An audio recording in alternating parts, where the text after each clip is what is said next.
Merci. La parole est à Madame Véronique Besse pour 5 minutes.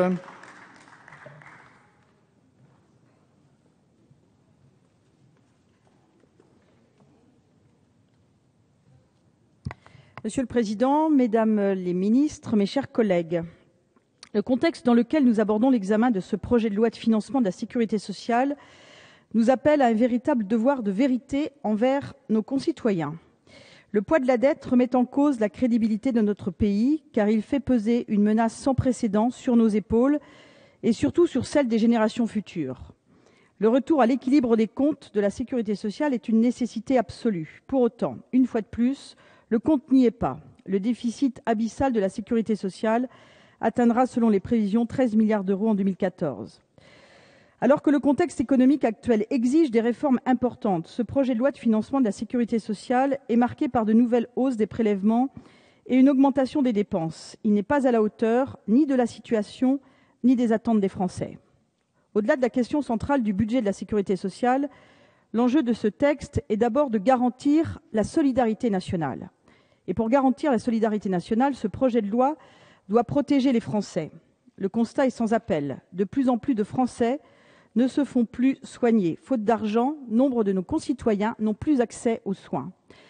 Le message est clair, les Français n'ont plus les moyens, ils n'ont plus confiance en la sécurité sociale non plus. Il faut donc réagir, cette situation n'est pas tenable. Le vieillissement de la population et la période difficile que nous traversons imposent des dépenses parfois importantes, mais toujours nécessaires aux besoins de tous. Notre système social est juste, car il est universel et s'appuie sur le principe de solidarité. Comment, dans ces conditions, accepter que le fonds destiné aux personnes dépendantes soit détourné à d'autres fins? Alors même que la question de la dépendance des personnes âgées devrait être une urgence nationale, le gouvernement réaffecte les deniers prévus à cet effet pour combler le déficit de la sécurité sociale. C'est tout simplement inacceptable. Garantir la solidarité nationale, cela implique également le sens des responsabilités afin de ne pas faire payer le poids de nos dettes aux futures générations. Mais comment garantir la solidarité lorsque la fraude sociale atteint les proportions que nous connaissons aujourd'hui? La fraude sociale constitue sans aucun doute le poste de dépense à partir duquel les plus grandes économies peuvent être réalisées. Ces arnaques à la sécurité sociale représentent un gaspillage très important qui pèse sur les contribuables. Si tout le monde ne joue pas le jeu, la cohésion sociale en fait évidemment les frais. La fraude aux allocations sociales atteindrait au moins 5 milliards d'euros, un chiffre sans doute sous-estimé par rapport à la réalité. Parmi les prestations les plus fraudées, on trouve d'abord le RSA, puis les aides au logement et les allocations familiales, les mutuelles, qu'il s'agisse d'omissions ou de fausses déclarations. Par nature temporaire, les aides sociales ont vocation à soutenir les Français dans des périodes difficiles. Elles n'ont pas vocation à être définitives et distribuées les yeux fermés, sans aucune contrepartie ou sans aucun contrôle.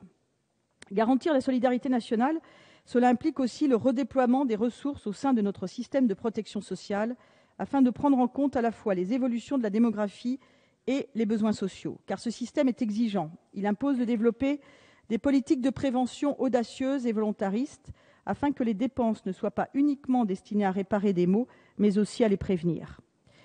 Garantir la solidarité nationale, ce serait également revenir sur les montants alloués à l'aide médicale d'État. Cela ne signifie pas pour autant ne pas venir en aide aux plus démunis, mais ce dispositif coûte environ 800 millions d'euros aux Français pour ouvrir l'accès à notre système de santé à des étrangers, parfois, même souvent, en situation irrégulière.